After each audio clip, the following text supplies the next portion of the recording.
Some things can't be forgiven, but they can be survived. The wrench slipped from my greasy fingers and clattered against the concrete floor of my garage. Above me, the undercarriage of a 1970 Mustang Fastback dripped oil like tears from a broken marriage, which, as it turned out, was exactly what I was looking at. Friday at 7? Perfect. Sarah's voice drifted through the thin walls separating my workshop from our kitchen. Her tone had that particular brightness she reserved for people who weren't me. I can't wait to catch up properly. I wiped my hands on an already filthy rag and rolled out from under the car. Through the doorway, I could see my wife of 18 years pacing our kitchen in her power suit, phone pressed to her ear, like she was negotiating a $1 million deal, which, knowing Sarah, she probably thought she was. "Who was that?" I asked when she finally hung up, trying to keep my voice casual. After 2 decades of marriage, you learn to read the warning signs. Sarah's smile was definitely DEFCON 1.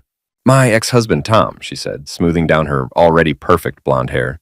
"We're having dinner Friday to discuss some business opportunities." The wrench I'd been holding hit the floor again. "Cancel it."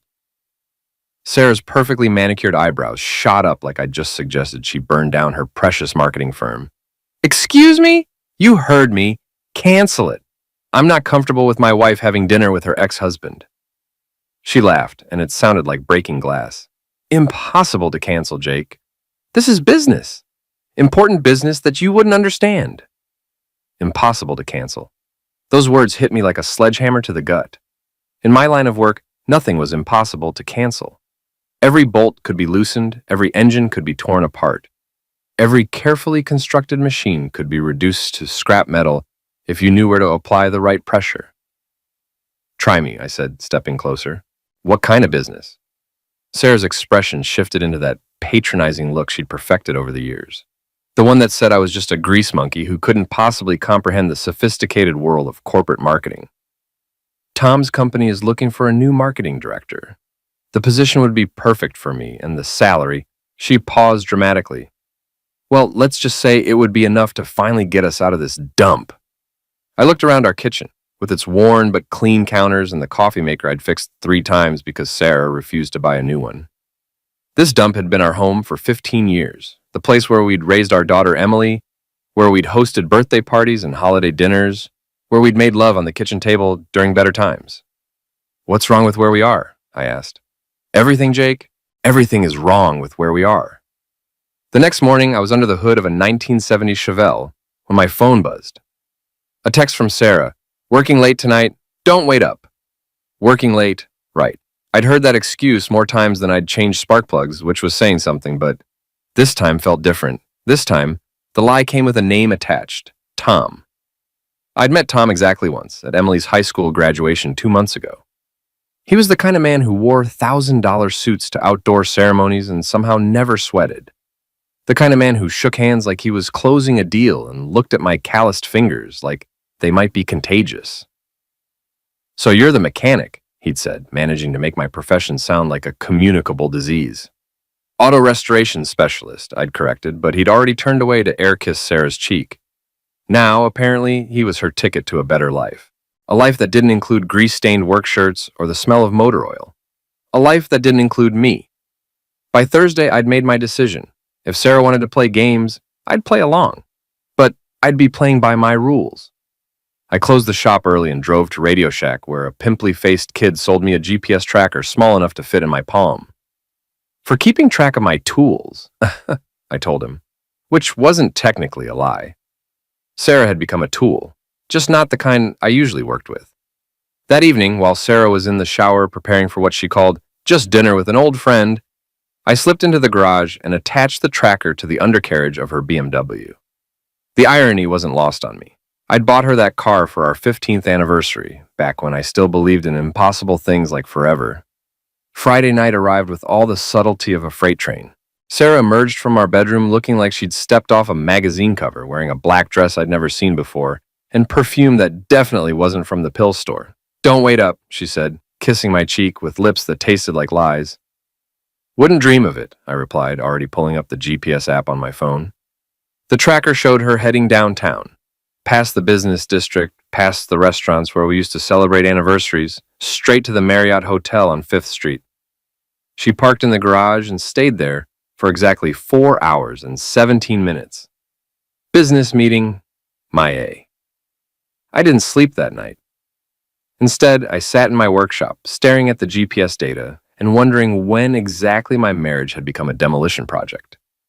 The tracker showed Sarah's car leaving the hotel at 11:47 p.m., then stopping for 20 minutes at a 24-hour pharmacy before finally coming home. The pharmacy stop bothered me more than the hotel. What did you buy at midnight after cheating on your husband? Plan B? Protection for next time? Or just mints to wash away the taste of betrayal? Saturday morning, Sarah was all sunshine and coffee, humming while she made breakfast like she hadn't just blown up our marriage the night before. "How was your business dinner?" I asked, watching her face carefully. "Productive," she said without missing a beat. "Very productive. Tom thinks I'd be perfect for the position." I bet he does, I thought, but kept my mouth shut. In my line of work, you learn patience. You didn't force a stubborn bolt. You applied steady pressure until it gave way. "When do you start?" I asked. Sarah's smile flickered for just a second. "Well, there are still some details to work out. More meetings to schedule." More meetings, more hotels, more lies wrapped up in business terminology. That afternoon, while Sarah was at her yoga class, or wherever she actually went on Saturday afternoons now, I did something I'd never done in 18 years of marriage. I went through her phone. Sarah had always been careless with technology. She used the same password for everything. Emily 2005, our daughter's birth year. It took me less than 30 seconds to crack her phone and less than 30 more to find what I was looking for. The text thread with Tom read like a bad romance novel. Tom, can't stop thinking about last night. Sarah, me neither. When can we do it again? Tom, soon. Jennifer's out of town next weekend. Sarah, perfect. Same hotel? Tom, always. Room 412 is becoming our place. Our place. Two words that hit me like a punch to the solar plexus. They had a place. A room where they met regularly, where they'd built their own little world of secrets and lies. I scrolled further back, finding weeks of messages that painted a clear picture. This wasn't some sudden attraction or moment of weakness. This was a calculated affair that had been going on for at least 2 months, maybe longer. But it was the next message thread that really made my blood boil. Sarah had been texting her best friend Melissa about the affair. Sarah, Jake's getting suspicious. Melissa, just stick to the business story. Men are too stupid to figure it out. Sarah, you're right, he bought it completely. God, I can't wait to be done with this life. Melissa, soon, honey. Soon you'll have everything you deserve. Everything she deserved. Apparently, 18 years of marriage, a daughter who adored her, and a husband who'd worked myself to the bone to give her a comfortable life wasn't enough. She deserved more. She deserved Tom. I took screenshots of everything, then put her phone back exactly where I'd found it. Evidence was important in my line of work. You needed proof before you started tearing things apart. Sunday dinner was a family tradition in our house, even though Emily was 17 and would rather be anywhere else. We sat around our kitchen table, Sarah chatting about her week like she was auditioning for Mother of the Year, Emily scrolling through her phone, and me plotting revenge like a man possessed. "How's the shop, Dad?" Emily asked, actually looking up from her screen. "Busy," I said, working on a real restoration project. Something that looks perfect on the outside but is completely rotten underneath. Sarah's fork paused halfway to her mouth. "That sounds expensive to fix." "Not really," I said, meeting her eyes across the table. "Sometimes the best solution is to strip it down to the frame and start over. Get rid of all the broken parts." Emily looked between us with the sharp instincts of a teenager who'd grown up in an increasingly tense household. "Are you guys talking about cars or something else?" "Just cars, sweetheart," Sarah said quickly. "Your father loves his metaphors." But I could see the worry in her eyes. Good. Let her worry. Let her wonder how much I knew and what I planned to do about it. That night after Sarah fell asleep, I sat in my workshop and made a list. Not a grocery list or a to-do list, but a revenge list. Every person who'd played a part in destroying my marriage was going to pay. Starting with Tom and ending with my lying wife. But first, I needed more information. I needed to understand exactly what I was dealing with before I started swinging my wrenches. Monday morning, I called my sister Linda. If you wanted to know anything about anyone in our town, Linda was your woman. She sold real estate, which meant she knew everyone's business, their finances, and their dirty secrets. "Jake," she said when she answered. "What's up, little brother?" I need to know about Tom Richardson, I said without preamble. Sarah's ex-husband. Linda was quiet for a moment. Why are you asking about him? Just curious. Sarah mentioned he might have a job opportunity for her. Oh, honey, Linda said, and her tone told me everything I needed to know. You need to sit down for this conversation. Linda's real estate office smelled like vanilla candles and broken dreams. She'd decorated it to look successful. Leather chairs, fake plants, motivational posters about reaching for the stars. But I could see the stack of unpaid bills on her desk and the worry lines around her eyes that hadn't been there 5 years ago. Tom Richardson, she said, pulling out a file folder thick enough to choke a horse. Where do I even start? Start with the truth, I said, settling into one of those leather chairs. All of it. Linda opened the folder and spread out papers like she was dealing cards. Bank statements, credit reports, divorce filings, and what looked like police reports. Tom's been married to Jennifer Walsh for 8 years, she began. You know Jennifer, she runs Walsh Marketing, the firm that's been stealing all the big accounts from the smaller agencies in town. I knew Jennifer by reputation. She was the kind of woman who wore power suits like armor and could crush a man's ego with a single glance. The exact opposite of Sarah, who preferred to destroy people with a smile. Here's where it gets interesting, Linda continued, pointing to a divorce filing. Tom's first marriage to Sarah ended because he was cheating. With Jennifer, as it turns out. So Jennifer knew exactly what kind of man she was marrying. And now he's cheating on Jennifer with Sarah, I said, full circle. It gets better, Linda said, pulling out what looked like a financial statement. Tom's company is hemorrhaging money, has been for 2 years. He owes everyone in town, including me. He defaulted on a commercial lease last year. I studied the papers, my mechanic's brain automatically organizing the information into logical patterns. So he's broke. Worse than broke. He's leveraged to the eyeballs and 1 bad quarter away from bankruptcy. Linda leaned back in her chair. Jake, there's no job. There never was a job.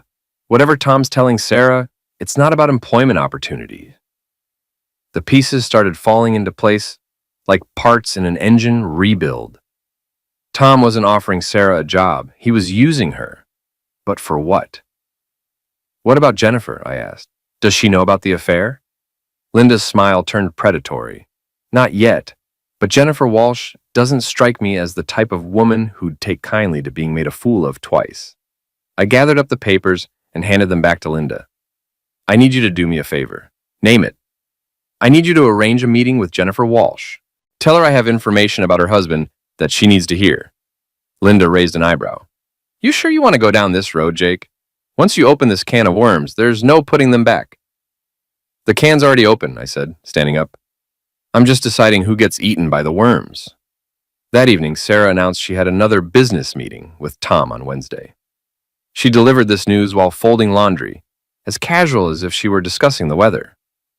Another meeting so soon? I asked, not looking up from the engine manual I was reading. These things take time to develop properly, she said. You can't rush good business relationships. The irony was so thick I could have cut it with a wrench. Sarah was right about one thing. You couldn't rush good relationships. Too bad she'd forgotten that principle when it came to our marriage. Wednesday arrived like a hangover, inevitable and painful. Sarah spent an hour getting ready, trying on 3 different outfits before settling on a blue dress that hugged her curves in ways that had nothing to do with business. Don't wait up, she said, the same lie she'd been telling for weeks. Wouldn't dream of it, I replied, the same lie I'd been telling in return. This time I was ready. I'd borrowed a camera with a telephoto lens from my buddy Ray at the boxing gym, and I'd already scouted the hotel layout. The Marriott had floor-to-ceiling windows in their restaurant, and a room 412 was on the 4th floor with a clear view from the parking garage across the street.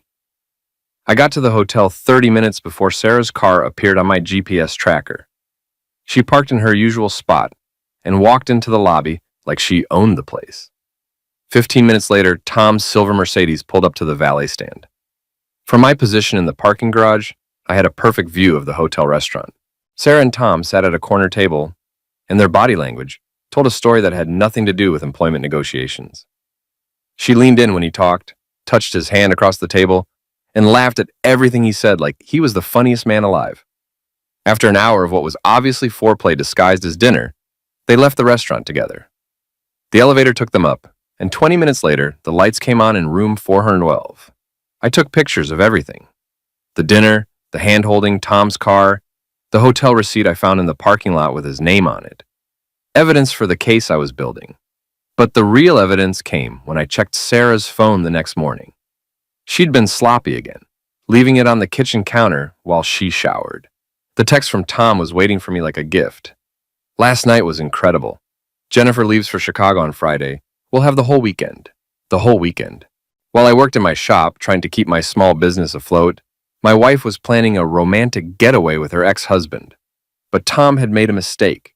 He'd given me something I could use, Jennifer's travel schedule. I picked up my phone and dialed the number Linda had given me. Walsh Marketing, Jennifer Walsh speaking. Mrs. Walsh, my name is Jake Morrison. I believe we need to talk. Jennifer Walsh's office was everything Sarah's future office probably wasn't going to be. Corner suite, floor-to-ceiling windows, overlooking the city, and furniture that cost more than most people's cars. Jennifer herself was exactly what I'd expected. Sharp as a razor blade, and twice as dangerous. Mr. Morrison, she said, gesturing to a chair across from her massive desk. Linda mentioned you have information about my husband. I do, I said, pulling out the folder I'd prepared. But first, I need to know, are you aware that Tom has been having regular dinner meetings with his ex-wife? Jennifer's expression didn't change, but I caught the slight tightening around her eyes. Tom mentioned he was exploring some business opportunities with Sarah. Business opportunities? I repeated, sliding the first photograph across her desk. Is this what business looks like in your industry? The photo showed Tom and Sarah at their corner table, her hand on his, both of them leaning in like teenagers on a first date. Jennifer studied it for a long moment, her face revealing nothing. This was taken Wednesday night, I continued, sliding over more photos. At the Marriott downtown. Room 412, to be specific. Now Jennifer's mask slipped, just for a second, but long enough for me to see the fury underneath. How long has this been going on? She asked, her voice deadly quiet. At least 2 months that I can prove, I said, pulling out printouts of the text messages. Probably longer. Jennifer read through the messages, her jaw getting tighter with each exchange. When she finished, she looked up at me with eyes like ice. What do you want? She asked. The same thing you do, as I said. Justice. Jennifer leaned back in her chair, studying me like I was a business proposal she was considering. What did you have in mind? Tom's been lying to Sarah about having a job for her. According to my research, his company is nearly bankrupt. He's using her for something, and I want to know what. And when we find out, then we make sure both of them get exactly what they deserve. Jennifer smiled, and it was the most terrifying expression I'd ever seen on a human face. Mr. Morrison, I think this is the beginning of a beautiful partnership. We spent the next hour planning. Jennifer had resources I couldn't dream of. Private investigators, forensic accountants, and connections throughout the business community. I had something she didn't. Access to Sarah's phone and computer. There's something else, Jennifer said as I was getting ready to leave. Tom's been stealing from our joint accounts. Small amounts, but consistent. I've been tracking it for weeks. How much? About $15,000 so far. Money he claims he's been spending on business development. Business development. Also known as hotel rooms and expensive dinners with his ex-wife. Can you prove it? Jennifer's smile turned predatory. Mr. Morrison, I don't just run a marketing company. I also have a law degree and a very good relationship with the district attorney's office. That evening, I sat in my workshop and tried to process everything I'd learned. Tom wasn't just cheating on his wife. He was stealing from her to finance his affair with my wife. Sarah wasn't just destroying our marriage. She was helping Tom destroy his finances and his second marriage. The scope of the betrayal was staggering. This wasn't just about love, or even love. This was about two selfish people destroying everything and everyone around them to get what they wanted. My phone buzzed with a text from Sarah. Working late again tonight. Project deadline. Project deadline. Right. The only project Sarah was working on was perfecting her lies. I was about to put the phone down when it buzzed again. This time it was Emily, texting from upstairs. Dad, can we talk? I found my daughter in her room, sitting on her bed with her laptop open, and in an expression that reminded me way too much of her mother when she was planning something. What's up, kiddo? Emily closed the laptop and looked at me with eyes that were far too old for 17. Dad, I know about Mom. My heart stopped. What do you mean? I mean, I know she's cheating on you. I've known for weeks. I sat down heavily on the edge of her bed. Emily, don't, she said, holding up a hand. Don't lie to me like she's been lying to you. I saw the hotel charges on the credit card statement. I heard her phone calls. I'm not stupid, Dad. Why didn't you say anything? Emily's eyes filled with tears. Because I kept hoping I was wrong. I kept hoping she'd come to her senses and stop. She wiped her eyes with the back of her hand. But she's not going to stop, is she? No, I said quietly. I don't think she is. So what are you going to do about it? I looked at my daughter, my smart, beautiful, angry daughter who deserved better than parents who'd turned their marriage into a war zone. I'm going to fix it, I said. How? The same way I fix everything else. I'm going to take it apart and rebuild it the right way. Emily nodded like this made perfect sense. Can I help? Absolutely not. This is adult business, and I won't have you getting caught in the crossfire. Too late, Dad. I'm already in the crossfire. We all are. Emily opened her laptop again. Besides, I might have information you can use. What kind of information? Emily turned the screen toward me. It showed Sarah's Facebook page, but not the version I was familiar with. This was some kind of hidden profile, with posts and photos I'd never seen. Mom has a secret Facebook account, Emily explained. She uses it to communicate with her old college friends and post things she doesn't want us to see. I scrolled through the posts, my anger building with each one. Photos of expensive dinners I hadn't paid for, complaints about her boring life. And worst of all, posts about Tom that went back months. She's been planning this for a long time, hasn't she? Emily asked. Yeah, I said, closing the laptop. She has. But as I looked at my daughter's determined expression, I realized something important. I wasn't just fighting for my marriage anymore. I was fighting for Emily's respect, for the principle that actions have consequences, and for the simple idea that you can't destroy people's lives without paying a price. Sarah wanted a new life? Fine. I was going to give her exactly what she deserved. Friday morning brought rain and the kind of gray sky that matched my mood perfectly. Sarah was practically vibrating with excitement as she got ready for work, humming some song I didn't recognize and checking her phone every 30 seconds. Big weekend planned? I asked, watching her pack an overnight bag. Just a girls' weekend with Melissa, she said without looking at me. We're driving up to the spa resort in Millfield. I told you about this weeks ago. Another lie delivered with the casual ease of someone who'd had plenty of practice. Sarah had never mentioned any spa weekend, and I was willing to bet money that Melissa had no idea she was supposed to be Sarah's alibi. That's nice, I said. You deserve some relaxation. Sarah finally looked at me, probably trying to figure out if there was sarcasm in my voice. There was, but I'd learned to hide it well over the years. I'll be back Sunday evening, she said, kissing my cheek like the loving wife she was pretending to be. Take your time, I said. Take all the time you need. After Sarah left, I called Jennifer Walsh.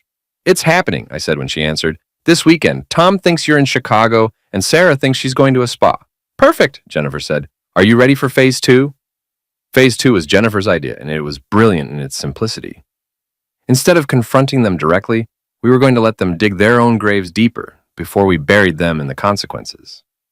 I'm ready, I said. But are you sure about this? Once we start, there's no going back. Mr. Morrison, Jennifer said, and I could hear the steel in her voice.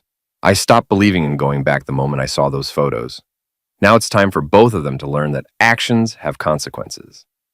At noon, I drove to the Marriott and checked into room 414, right next door to Tom and Sarah's love nest. The desk clerk, a kid who looked like he was barely old enough to drink, handed me the key with a bored expression. Enjoy your stay, he said, already looking past me to the next customer. Oh, I planned to. Room 414 was a mirror image of 412, which made my job easier. I'd brought a small digital recorder and a camera with a telephoto lens, both borrowed from Ray at the boxing gym. Ray hadn't asked questions, which was one of the things I appreciated about him. Sometimes a man's got to do what a man's got to do, was all he'd said when I explained that I needed surveillance equipment. At 6:30 p.m., Tom's Mercedes pulled into the hotel parking lot. He was dressed in what I was starting to recognize as his seduction uniform. Expensive suit, too much cologne, and the kind of confident swagger that came from thinking you were smarter than everyone else. Sarah arrived 20 minutes later, and my breath caught in my throat when I saw her. She was wearing a red dress I'd never seen before. Her hair was styled in a way that must have cost a fortune. And she moved with the kind of confidence that came from a woman who thought she was about to get everything she wanted. They met in the lobby, like lovers in a movie, all dramatic embraces and passionate kisses. I took pictures of everything through the restaurant windows, building my evidence file one frame at a time. But the real show started when they got to room 412. The walls in the Marriott were thinner than the hotel probably advertised, and I could hear every word of their conversation through the adjoining wall. At first, it was just the usual romantic nonsense. How much they'd missed each other, how perfect this weekend was going to be, how soon they could be together permanently. Then Tom started talking about money. "I've got the divorce papers ready," he said. "Jennifer's going to be shocked when she gets served on Monday." "What about the business?" Sarah asked. "I thought you said she owned half of everything." Tom laughed, and it was the kind of laugh that made my skin crawl. "That's the beautiful part. I've been moving assets around for months. By the time the divorce is final, there won't be anything for her to claim. And my divorce from Jake? Even easier. He's got nothing worth taking. And with the evidence I've been helping you create, you'll get full custody of Emily plus alimony." Evidence he'd been helping her create. I pressed the recorder closer to the wall, making sure I caught every word. "What kind of evidence?" Sarah asked. "The gambling compulsive habit story is perfect," Tom said. "Especially with the financial records I've been doctoring. It'll look like Jake's been stealing from his business to feed his compulsive habit." My blood turned to ice. They weren't just planning to divorce me. They were planning to frame me for embezzlement and a gambling compulsive habit. They wanted to take Emily away from me and destroy my reputation in the process. "You're sure this will work?" Sarah asked. "Baby, I've done this before. Jennifer never saw it coming, and neither will Jake. By this time next month, we'll be together, you'll have custody of Emily, and both of our ex-spouses will be too busy dealing with their own problems to cause us any trouble." I had heard enough, more than enough. I gathered my equipment and headed for the door, but not before leaving a little surprise of my own. The beauty of being a mechanic was that you learn to work with all kinds of systems, including plumbing. It took me less than 5 minutes to locate the main water line for rooms 412 and 414, and another 5 minutes to create a small, controlled leak that would flood both rooms in about 6 hours. By the time Tom and Sarah woke up on Saturday morning, they'd be sleeping in a swamp. It wasn't much of a revenge, but it was a start. The real revenge was going to come on Monday, when Jennifer Walsh served Tom with divorce papers that included every piece of evidence we'd gathered about his affair, his theft, and his plans to hide assets. And Sarah? Sarah was going to get the surprise of her life when she discovered that her loving husband had been recording her conversations and building a case that would not only prevent her from getting custody of Emily, but would probably result in her losing her job when her employer found out about her involvement in Tom's schemes. But first, I had a phone call to make. "Emily," I said when my daughter answered, "how would you feel about spending the weekend with your Aunt Linda?" "Why?" Emily asked, immediately suspicious. "Because your mother and I are about to have a very adult conversation, and I don't want you anywhere near the fallout." Emily was quiet for a moment. "Dad, are you going to be okay?" "I'm going to be better than okay," I said. "I'm going to be free." Monday morning arrived like Judgment Day, cold, gray, and absolutely unavoidable. I'd spent the weekend preparing for war, and now it was time to load the cannons. Sarah had returned from her spa weekend Sunday evening with the kind of glow that definitely didn't come from cucumber facials and mineral baths.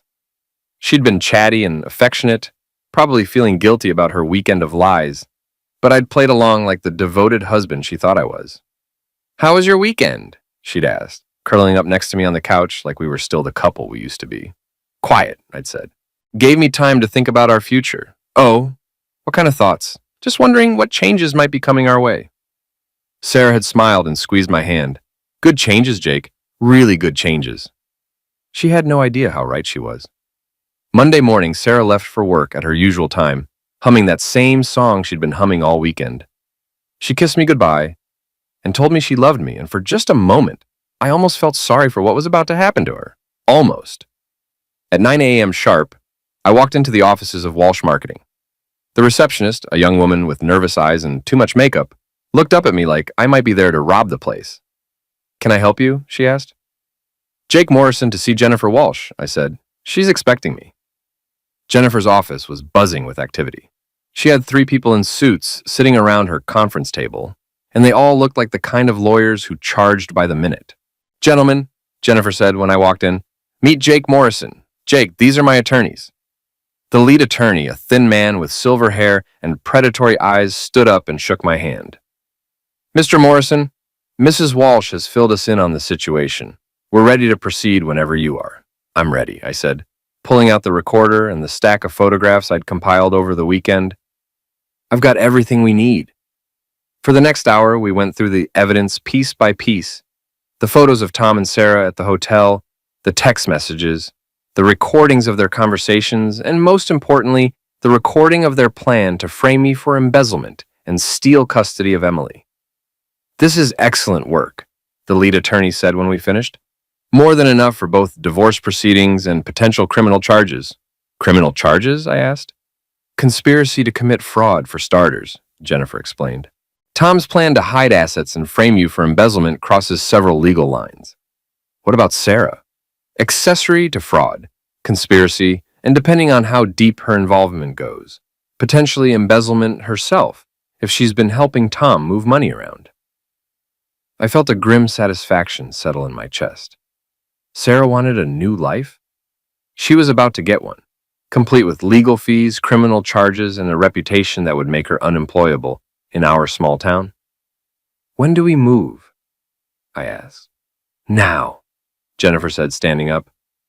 "Tom should be in his office, and I believe Sarah is at her current job. We serve them simultaneously, along with restraining orders that prevent them from contacting each other or destroying evidence." "What about Emily?" "Your daughter will be safe," the lead attorney assured me. "Based on the evidence we have, there's no way any judge would grant custody to someone involved in a conspiracy to commit fraud." At 10:30 a.m., I walked into Sarah's office building for what I knew would be the last time. She worked on the third floor of a converted warehouse, the kind of trendy marketing agency that thought exposed brick walls and ping pong tables made up for low salaries and no job security. Sarah's desk was in the middle of an open floor plan, surrounded by 20-something hipsters who spent more time on their phones than actually working. She looked up when she saw me, surprise and worry flickering across her face. Like, "Jake, what are you doing here?" "We need to talk," I said, loud enough for everyone around us to hear, privately. Sarah's boss, a nervous man named Derek, who always looked like he'd rather be anywhere else, appeared at my elbow. "Is everything okay, Sarah?" "Everything's fine," Sarah said quickly, but I could see the panic starting to build in her eyes. "Jake, maybe we should discuss this at home." "No," I said, pulling out my phone and opening the photo gallery. "I think we should discuss it right here, right now." I held up the phone, showing the picture of Sarah and Tom kissing in the hotel lobby. Sarah's face went white, and Derek's eyes went wide. "Jake, please," Sarah whispered, "not here." "Why not here?" I asked, swiping to the next photo. "This is where you work, right? Where you've been telling everyone about your business meetings with your ex-husband?" More people were gathering around us now, drawn by the drama like moths to a flame. Sarah looked around desperately, probably realizing that her carefully constructed professional image was about to crumble. "These are pictures from your business meetings," I continued, swiping through the photos. "Dinner meetings, hotel meetings, weekend meetings, very thorough business discussions." "Jake, stop," Sarah said, reaching for my phone. I pulled it back and opened the audio recording app. "Would you like to hear some of the business you discussed? I have recordings." "Recordings?" Derek asked, looking back and forth between us like he was watching a tennis match. "Oh yes," I said, pressing play. Tom's voice filled the open office space, clear as a bell. "I've been moving assets around for months. By the time the divorce is final, there won't be anything for her to claim." The office had gone completely silent. Everyone was staring at Sarah, who looked like she wanted to disappear into the floor. "That's not what it sounds like," she said weakly. I pressed play again, and this time it was Sarah's voice. "What about my divorce from Jake?" Then Tom again. "Even easier. He's got nothing worth taking, and with the evidence I've been helping you create, you'll get full custody of Emily plus alimony." Derek looked like someone had just told him his business was being audited by the IRS. "Sarah, is this true?" Before Sarah could answer, the elevator doors opened, and two men in suits walked onto the floor, process servers, carrying legal documents and looking for their targets. "Sarah Morrison?" the first one asked. "Yes," Sarah whispered. You're being served with divorce papers and a restraining order, he said, handing her a thick envelope. You're also being served with a subpoena to appear before a grand jury investigating conspiracy to commit fraud. Sarah took the papers with shaking hands, her face cycling through shock, anger, and fear. Around us, her coworkers were pulling out their phones, probably already posting about the drama on social media. Jake, Sarah said, her voice breaking, we can work this out. We can fix this. No, I said, taking back my phone, but we can't. You said it was impossible to cancel, remember? Well, some things are impossible to fix too. I turned to Derek, who was still standing there with his mouth open. You might want to check your employee handbook about workplace conduct and criminal activity. I have a feeling Sarah's going to need some time off to deal with her legal problems. As I walked toward the elevator, I could hear Sarah starting to cry. Part of me, a very small part, felt sorry for her. But the larger part, the part that had been betrayed and lied to and nearly framed for crimes I didn't commit, felt nothing but cold satisfaction. The elevator doors closed on the sound of Sarah's sobs and the excited chatter of her former coworkers. By tomorrow, everyone in town would know what she'd done. By next week, she'd be unemployable. Justice, it turned out, was a beautiful thing. The next few days passed in a blur of lawyers, paperwork, and phone calls. Jennifer Walsh had not been kidding when she said she had resources. By Wednesday, Tom's assets were frozen, his business accounts were under investigation, and he was facing criminal charges that could put him in prison for 5 years. Sarah, meanwhile, had been fired from her job, evicted from our house by court order, and was staying in a cheap motel on the outskirts of town. Her legal bills were mounting faster than she could pay them, and her reputation was so thoroughly destroyed that she couldn't even get a job at the local grocery store. Emily had taken the whole thing better than I'd expected. She was angry at her mother, disappointed in both of us for letting our marriage fall apart, but ultimately relieved that the lies and tension were finally over. I'm proud of you, Dad, she said Thursday evening as we sat in our kitchen eating takeout Chinese food. You could have just gotten a quiet divorce and let them get away with it. Sometimes you have to fight back, I said. Sometimes you have to make sure people face consequences for their actions.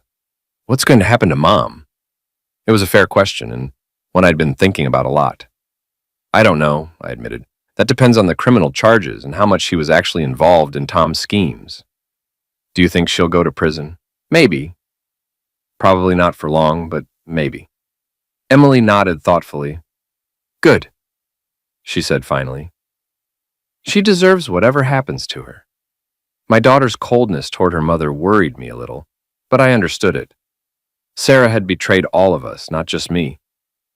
Emily would have to work through her own feelings about that in her own time. Friday afternoon, I was working in my shop when Jennifer Walsh showed up. She looked tired but satisfied, like someone who'd just won a long, difficult battle. How are you holding up? She asked, leaning against my workbench. Better than I expected, I said honestly. You? The same. Tom moved out yesterday. Took only what his lawyer said he was legally entitled to, which wasn't much. Any word on the criminal charges? Jennifer's smile was sharp as a blade. He's going to plead guilty to fraud and embezzlement. 5 years probation, full restitution, and he can never work in financial services again. And Sarah? Accessory charges.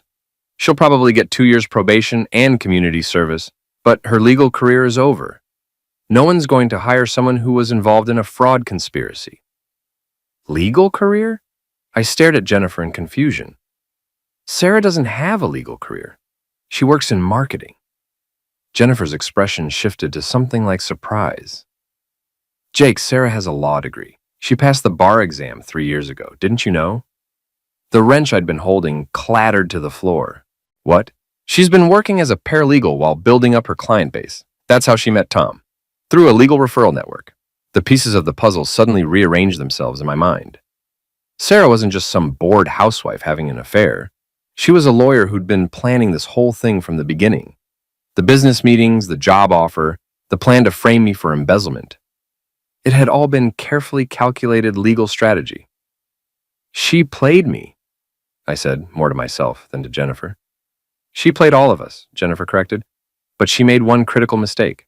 What's that? She underestimated you and me, and the consequences of crossing people who fight back. That evening, I sat in my workshop and tried to process everything I'd learned. My wife of 18 years wasn't just a cheater. She was a lawyer who'd been systematically planning to destroy my life and steal my daughter. The woman I'd trusted with everything had been building a case against me while sleeping in my bed and eating at my table. The betrayal was so complete, so calculated, that it took my breath away. But as I sat there, surrounded by the tools of my trade, I realized something important. I'd won. Sarah had underestimated the grease monkey, thought she could outsmart the blue-collar guy who didn't understand her sophisticated world. She'd been wrong. My phone buzzed with a text from an unknown number. "Jake, it's Sarah. Please call me. We need to talk." I stared at the message for a long moment, then deleted it without responding. We'd done all the talking we were ever going to do. The rest would be handled by lawyers and judges, and the consequences Sarah had brought on herself. Saturday morning brought the kind of crisp autumn weather that made you believe in new beginnings. I was working on a 1990s Camaro, rebuilding the engine from scratch, when Emily came into the shop. Dad, there's someone here to see you," she said. I looked up to see Ray from the boxing gym standing in my doorway, grinning like he'd just won the lottery. "Heard you've been having some excitement," he said, walking over to examine the Camaro's engine. "You could say that. Word around town is that your wife turned out to be some kind of criminal mastermind. Something like that." Ray nodded approvingly. "Always said that woman was too smart for her own good. Too smart and not smart enough, if you know what I mean." I did know what he meant. Sarah had been smart enough to plan an elaborate scheme to destroy my life, but not smart enough to realize that even grease monkeys could fight back when cornered. "What brings you by?" I asked. "Business proposition," Ray said. "You know that classic car auction they hold every year up in Detroit?" "Yeah. Well, I've got a client who's looking for someone to restore a 19 Shelby Cobra. Full restoration, money's no object, and he's willing to pay top dollar for the right mechanic." I looked up from the engine. "How much money are we talking about?" Ray's grin got wider. "Enough to buy a new house in a better neighborhood. Enough to send Emily to any college she wants. Enough to start over completely." Start over. The words had a nice ring to them. "When does he want to meet?" I asked. "How about Monday? I told him you might be available." Available, that was one way to put it. Newly single, newly vindicated, and newly free to build whatever life I wanted. "Tell him I'm interested," I said. Ray clapped me on the shoulder. "Jake, I think this is going to be the beginning of something good for you." As I watched him walk away, I realized he was right. Sarah had tried to destroy my life, but all she'd really done was clear away the dead wood. Now I could build something new, something better, something that belonged entirely to me. I looked down at the Camaro's engine, all clean metal and perfect precision, waiting to be brought back to life, just like me. 3 months later, I was putting the finishing touches on the Shelby Cobra when Jennifer Walsh walked into my new shop. The restoration had taken longer than expected, but the results were spectacular. The car looked like it had just rolled off the assembly line in 1977, all gleaming paint and chrome perfection. "Beautiful work," Jennifer said, running her hand along the car's flank. "Thanks." Ray wasn't kidding about the money being good. This job paid for the new shop and then some. My new shop was everything the old one hadn't been. Spacious, well-lit, and located in the good part of town. I'd even hired an assistant, a kid named Marcus, who reminded me of myself at 25. All enthusiasm and grease-stained ambition. "I have news," Jennifer said, settling into one of the client chairs I'd installed in the office area. "Good news or bad news? Depends on your perspective. Sarah's sentencing hearing was yesterday." I set down my polishing cloth and gave Jennifer my full attention. And 2 years probation, 500 hours of community service, and full restitution to both of us for legal fees and damages. That's it? That's it. She'll also never practice law again, and her conviction will show up on any background check for the rest of her life. I thought about that for a moment. In some ways, it seemed like a light sentence for someone who'd tried to destroy multiple lives. But then again, Sarah's real punishment wasn't the legal consequences, it was the complete destruction of the life she'd been trying to build. What about Tom? Tom got 5 years in federal prison. Turns out he'd been running similar schemes with other clients for years. The FBI found evidence of at least 6 other cases of fraud and embezzlement. And his business? Liquidated to pay restitution. He'll be bankrupt when he gets out of prison, assuming anyone will hire an ex-con with a fraud conviction. Jennifer stood up and walked over to examine the Cobra's interior. "You know, Jake, I owe you an apology." "For what?" "When this whole thing started, I thought you were just some mechanic who'd gotten in over his head. I underestimated you." So did Sarah, so did Tom, heck, so did I. What do you mean? I gestured around the shop, at the expensive equipment, and the classic cars, and the evidence of a business that was thriving beyond my wildest dreams. I spent 18 years thinking I was just a grease monkey married to a woman who was too good for me. Turns out, I was a businessman, married to a criminal who wasn't nearly as smart as she thought she was. Jennifer laughed. Funny how perspective changes when you start fighting back. Speaking of fighting back, how are you doing? Really? Jennifer's expression grew serious. Better than I expected. The divorce was finalized last month, and I got everything. The house, the business, even Tom's classic car collection. Turns out prenups are worth their weight in gold when your spouse is a convicted felon. And personally, Jennifer smiled, and for the first time since I'd met her, it looked genuine. I'm dating again. A nice man who runs a bookstore downtown. He's nothing like Tom. Honest, kind, and completely uninterested in get-rich-quick schemes. Good for you. What about you? Any romantic prospects? I laughed. Jennifer, I'm still figuring out how to be a single father. Romance is pretty far down my priority list right now. Fair enough, but don't wait too long, Jake. You're one of the good ones. After Jennifer left, I stood in my shop and tried to process how much my life had changed in just a few months. The scared, angry man who'd discovered his wife's betrayal was gone, replaced by someone stronger and more confident. Someone who knew exactly what he was worth and wouldn't settle for less. My phone buzzed with a text from Emily. Dad got accepted to Northwestern. Full scholarship. Northwestern University. My daughter was going to one of the best schools in the country, and she'd earned it entirely on her own merit.